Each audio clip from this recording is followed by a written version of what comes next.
Seigneur. Nous t'aimons, Jésus. Nous t'aimons, Seigneur.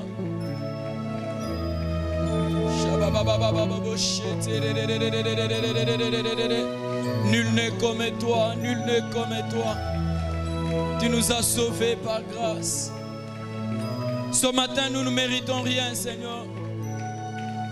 C'est par ta grâce.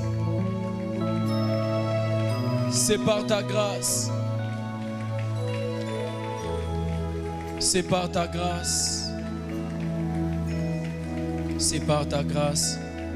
Église du Seigneur, nous voulons nous souvenir de ce que le Maître a accompli à la croix. Il s'est donné pour nous. Oui, volontairement, il s'est livré.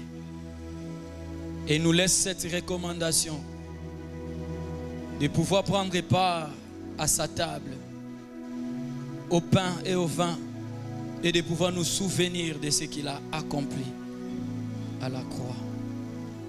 Et pendant ce temps, alors que nous sommes en prière, nous croyons au miracle. Nous croyons à la démonstration de l'esprit et de puissance. Nous croyons à celui qui est mort, qui n'est pas resté dans les tombeaux. Il est revenu à la vie. L'apôtre Paul dit, à chaque fois que nous allons accomplir cet acte,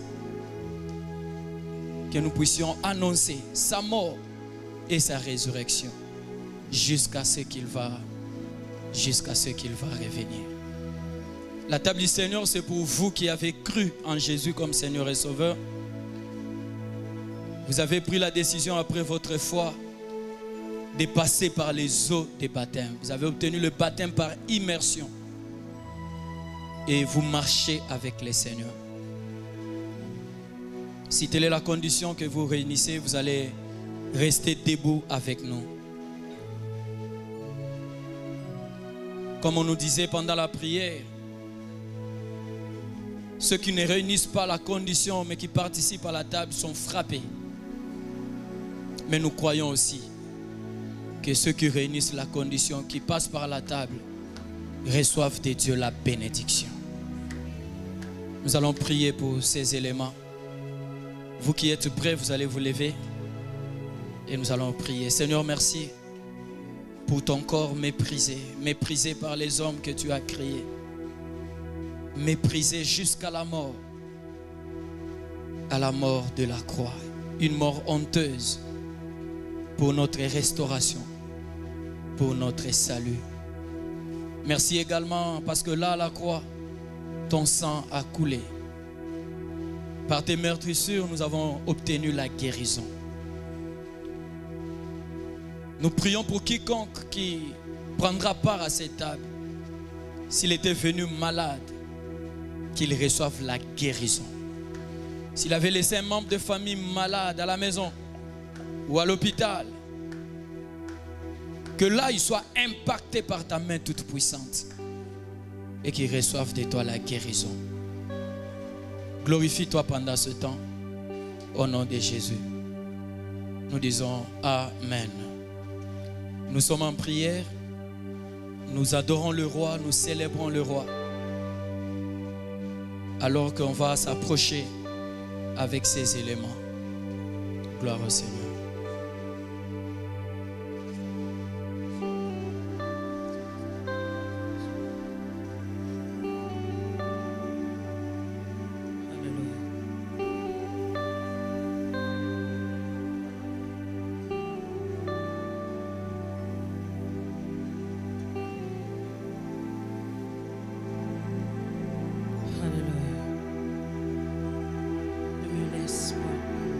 Je vais tout abandonner et restaurer notre amitié.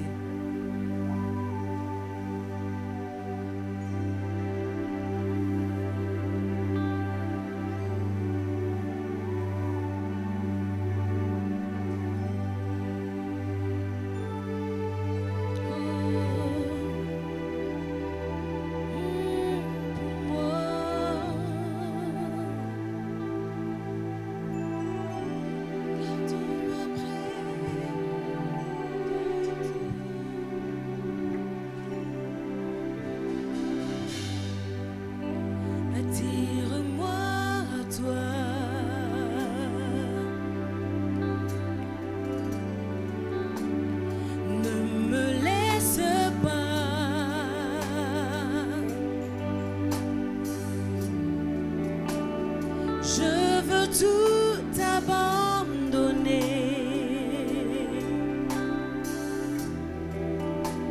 et restaurer notre amitié. Tu es mon désir.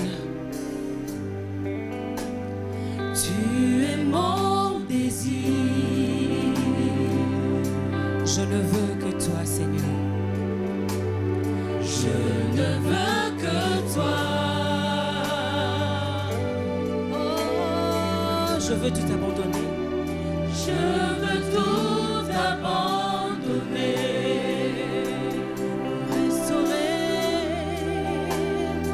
Restaurer notre amitié. Montre-moi la voie. Montre-moi la voie qui me ramène en toi.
Je veux demeurer à tes pieds.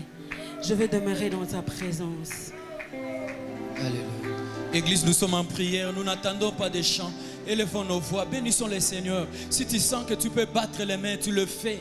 Tu es en train d'exprimer ton amour envers ton Dieu. Élevons nos voix, Église. Parlons au Seigneur. Alléluia. Il est admirable, notre Dieu. Il est tellement grand, tellement puissant, tellement capable. Élevons nos voix. Célébrons-le de partout où nous sommes.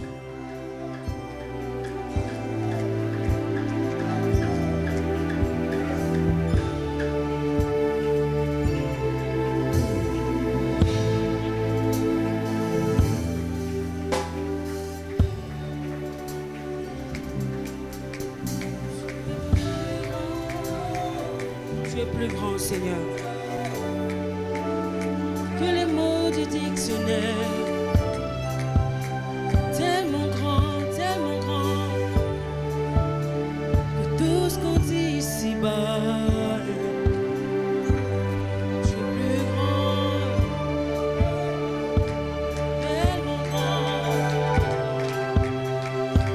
que tout ce que tu fais est à ta taille.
que l'on dit ici-bas, tu es plus grand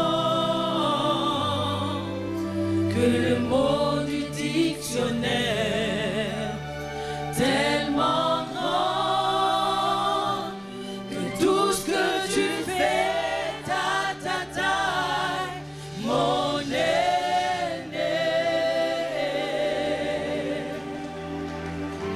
Oh, ça, mon aîné, mon aîné. Tu as raison de l'acclamer. Tu peux y ajouter tes paroles. Alors que tu l'acclames, tu lui parles, tu lui dis combien il est grand. Continue à battre nos mains, continue à lui parler.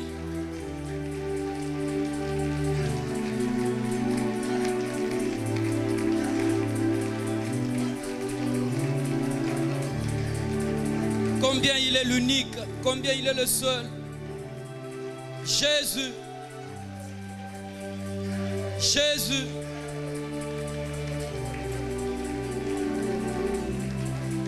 Alléluia. Alléluia. Oui, Seigneur, reçois nos cœurs. Reçois la gloire. Bénis ta parole dans nos cœurs, atteins tes objectifs. Et que seul Jésus soit glorifié.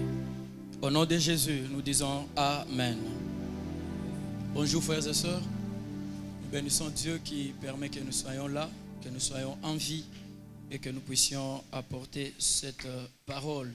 Nous disons merci à notre pasteur qui renouvelle une fois de plus sa confiance sur nous et qui nous confie cette responsabilité. Il a salué toute l'église, papa et maman, ils nous ont salués, nous avons parlé pendant la semaine. Est-ce qu'on peut bien recevoir les salutations de nos parents? Gloire au Seigneur. Job chapitre 14. Job chapitre 14, versets 7 à 9. Job chapitre 14, versets 7 à 9. Dans cette souffrance de Job, visité par ses amis, et ils ont eu à donner plusieurs discours.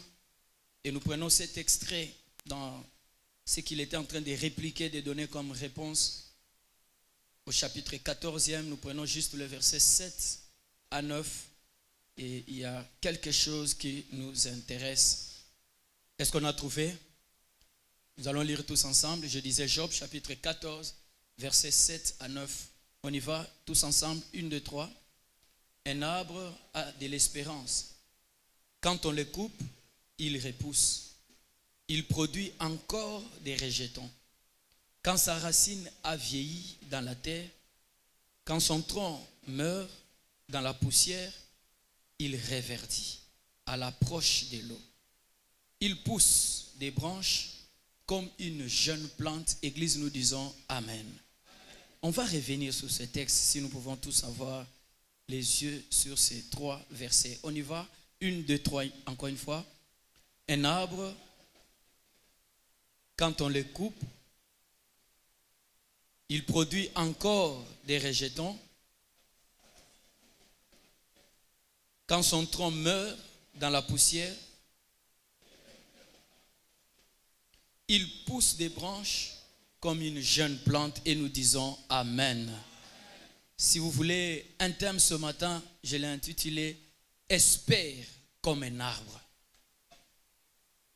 Espère comme l'arbre. Église, l'arbre a de l'espérance. Job dit l'arbre a de l'espérance. Quand on le coupe, il repousse. Il produit encore des rejetons.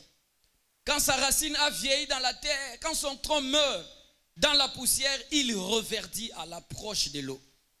Il pousse des branches. Et c'est là comme une jeune plante. Je suis venu dire à quelqu'un ce matin, tu dois espérer dans le nom de Jésus. Si l'arbre a de l'espérance, vous et moi, nous devons espérer dans le nom de Jésus. Il y a des moments dans la vie où Léon vient pour faire son travail dans nos vies. Il y a des circonstances sur notre chemin où Léon s'impose. On ne l'a pas voulu. On ne s'attendait même pas à cela. Mais il y a un travail de on. Et quand le on agit, le on ne se retrouve pas en nous. Les on vient de quelque part. Les on vient de notre être extérieur.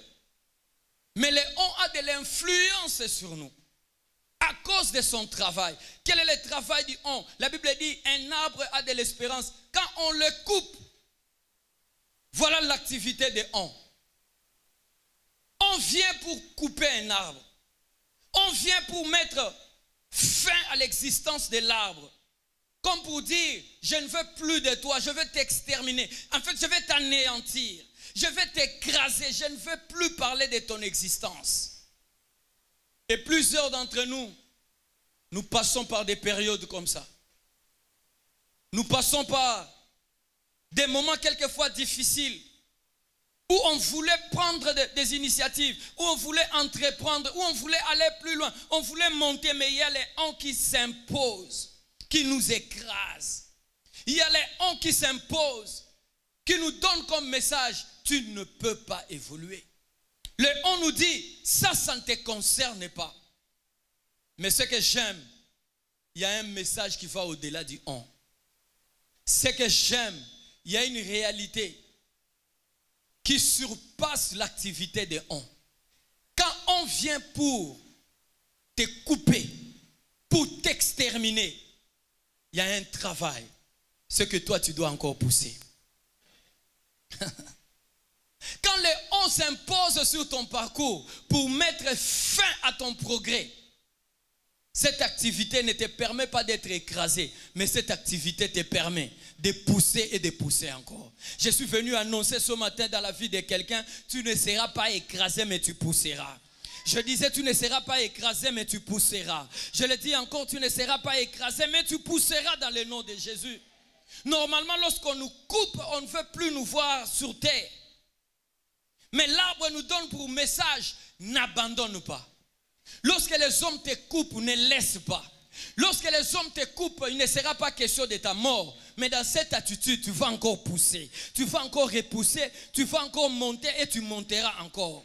Oh, est-ce que je parle à quelqu'un ce matin? Ta vie ne va pas s'engloutir. Par contre, lorsqu'on cherchera à te placer sous la terre, à t'écraser, avec l'aide de Dieu, tu vas repousser. Tu vas produire même des rejetons. Et tu vas aller plus loin. Et généralement, on vient injustement pour nous écraser.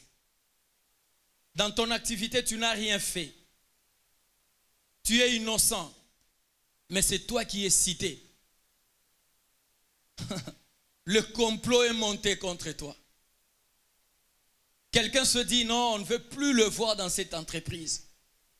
Il doit quitter.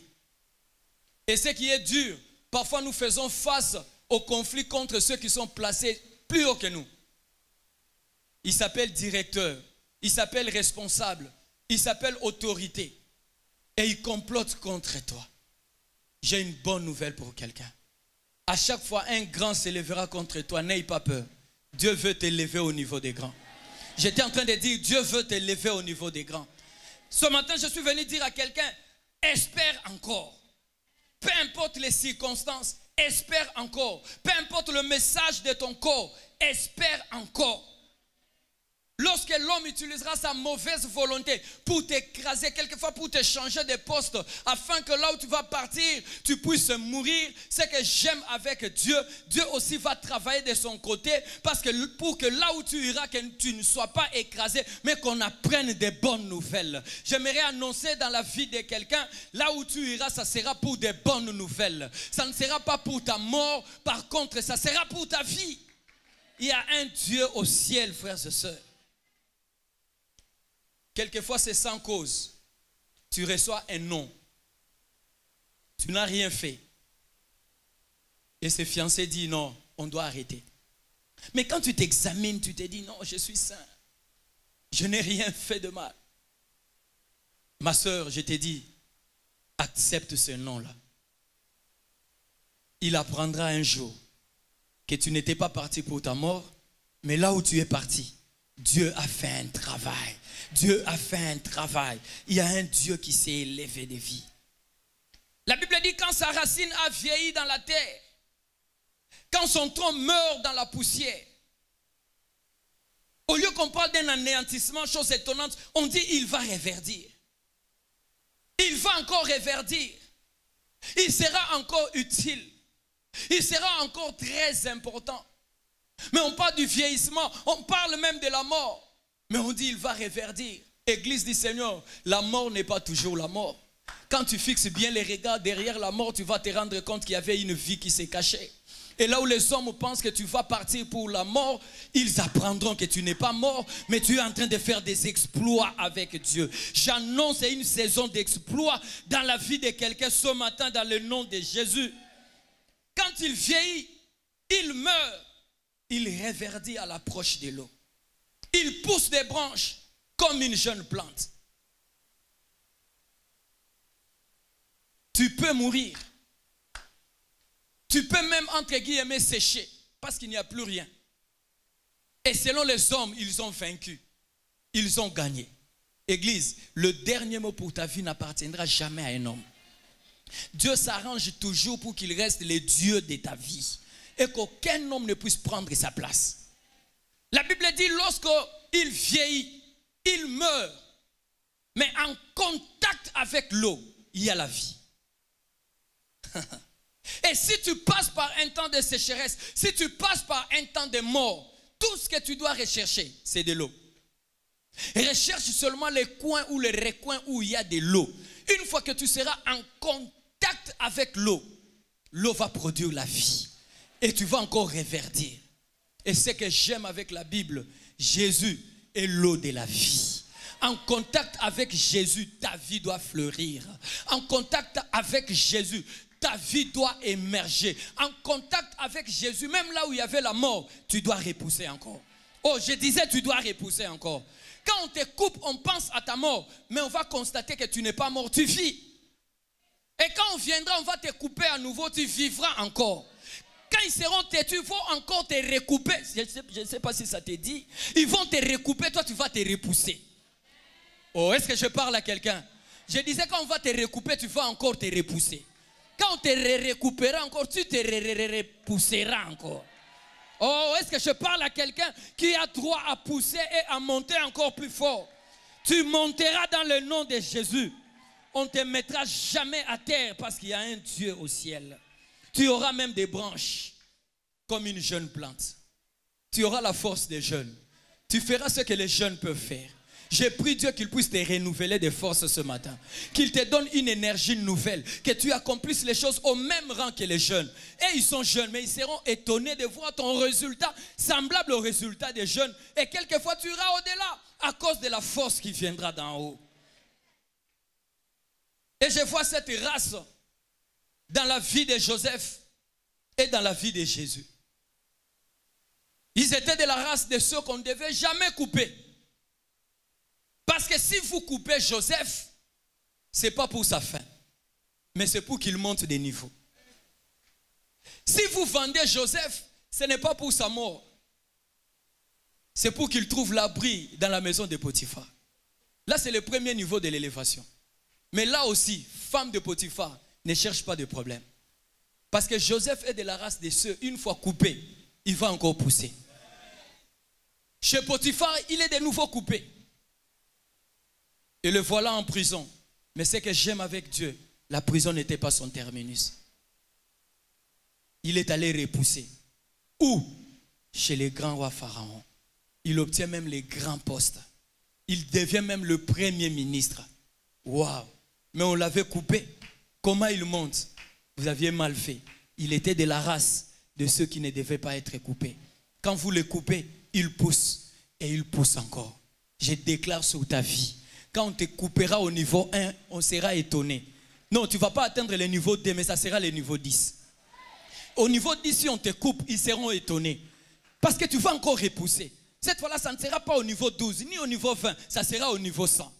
Et si au niveau 100, on vient encore pour te couper, tu vas encore monter au niveau 1000. J'annonce dans la vie de quelqu'un, tant que la jalousie s'élèvera, tant que tu seras coupé, tu monteras et tu monteras encore. Tu es de la race de Joseph, de ceux qui doivent monter jusqu'à atteindre les sommets. Laisse que Dieu puisse utiliser les complots des hommes pour te faire élever. Jésus, lorsqu'il meurt, ce n'est pas la fin du monde. Lorsque vous commettez l'erreur de tuer Jésus, c'est pour qu'il puisse pousser. Et quand il pousse là, il n'est pas seul. Il pousse avec tous les chrétiens au travers le monde. Il nous a tous sauvés. Nous sommes son peuple. Nous mourrons avec lui. Et quand il est ressuscité, nous ressuscitons également avec lui. J'annonce dans la vie de quelqu'un. Les complots des hommes seront présents. Mais l'élévation de Jésus va te suivre aussi. Je disais, les complots des hommes seront présents. Mais ton Dieu sera là également pour t'élever. Parlant de Joseph, la Bible dit dans Genèse chapitre 49 verset 22.